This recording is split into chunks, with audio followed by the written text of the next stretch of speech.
Before I begin, just close your eyes. Now picture a successful person. You're probably seeing a stage, an interviewer, a spotlight, or just a massive office that outlooks a great city.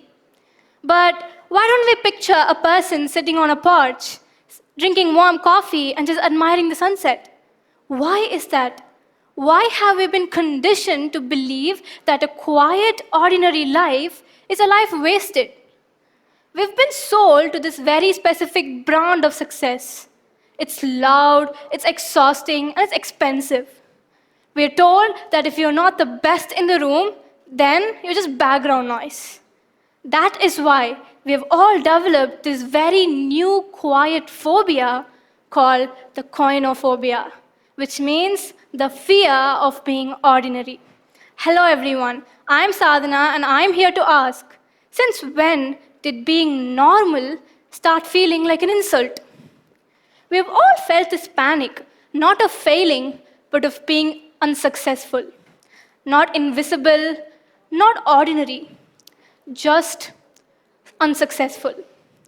We live in a world that worships the extraordinary. Be different, be exceptional, be unforgettable, blah, blah, blah. And somewhere along the way, ordinary has turned into a warning label. So we start performing our lives. We start performing our lives. We count likes, we chase the people that didn't even choose us, and we choose the life that we say we hate. But here's the quiet truth. Most of us aren't afraid of being ordinary. We're afraid that if we are, then we won't matter anymore.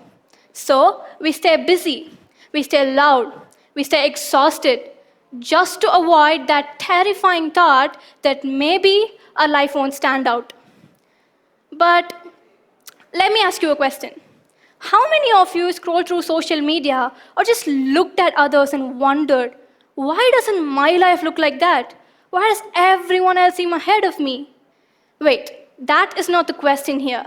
The question is, if no one was watching, would you still be trying this hard to be noticed or to not be forgotten? Now, with this, many of us might think social media is the main reason behind all of this. But no, social media did not create this fear. It just gave it a mirror. Scroll. Your friend just visited a country you've never been to before. Scroll. A 17-year-old just climbed the Alps mountain while you're sitting in your room eating lukewarm cereals. Scroll, scroll. We scroll, and we compare, and without even realizing it, we begin to believe that a life only matters if it looks impressive and fun from the outside. Now, we all compare our everyday lives to everyone else's highlight reels, their success, their confidence, their milestones, and we begin asking ourselves, am I doing enough? Am I becoming enough? But you know one thing? Comparison does not inspire us, it exhausts us. Because no matter how hard you try to stand out, there will always be someone louder, someone faster, and someone more impressive. And that realization is just terrifying, because only if you believe your worth depends on being exceptional. Now,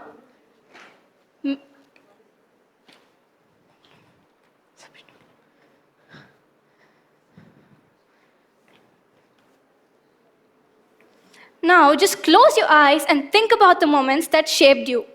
Was it when you won an award or something? Maybe. But most probably, it was a long, late-night drive with your friends, a joke that made you laugh till your stomach hurt, or just the smell of rain on hot pavement. They weren't viral. They weren't impressive. They were like someone staying, someone listening, and someone choosing you on a very ordinary day. None of them were extraordinary in the loud way, but they mattered deeply. There is a quiet bravery in continuing without applause, in caring without having to be seen, in staying even when leaving seems easier. Because long after the noise fades, what remains is who stayed, who listened, and who cared. Maybe the goal was never to be extraordinary. Maybe it was to be real, to be kind, to be present. An ordinary life lived to its fullest is already enough, because ordinary lives hold extraordinary meaning once we stop being afraid of them. And maybe that's enough. Thank you.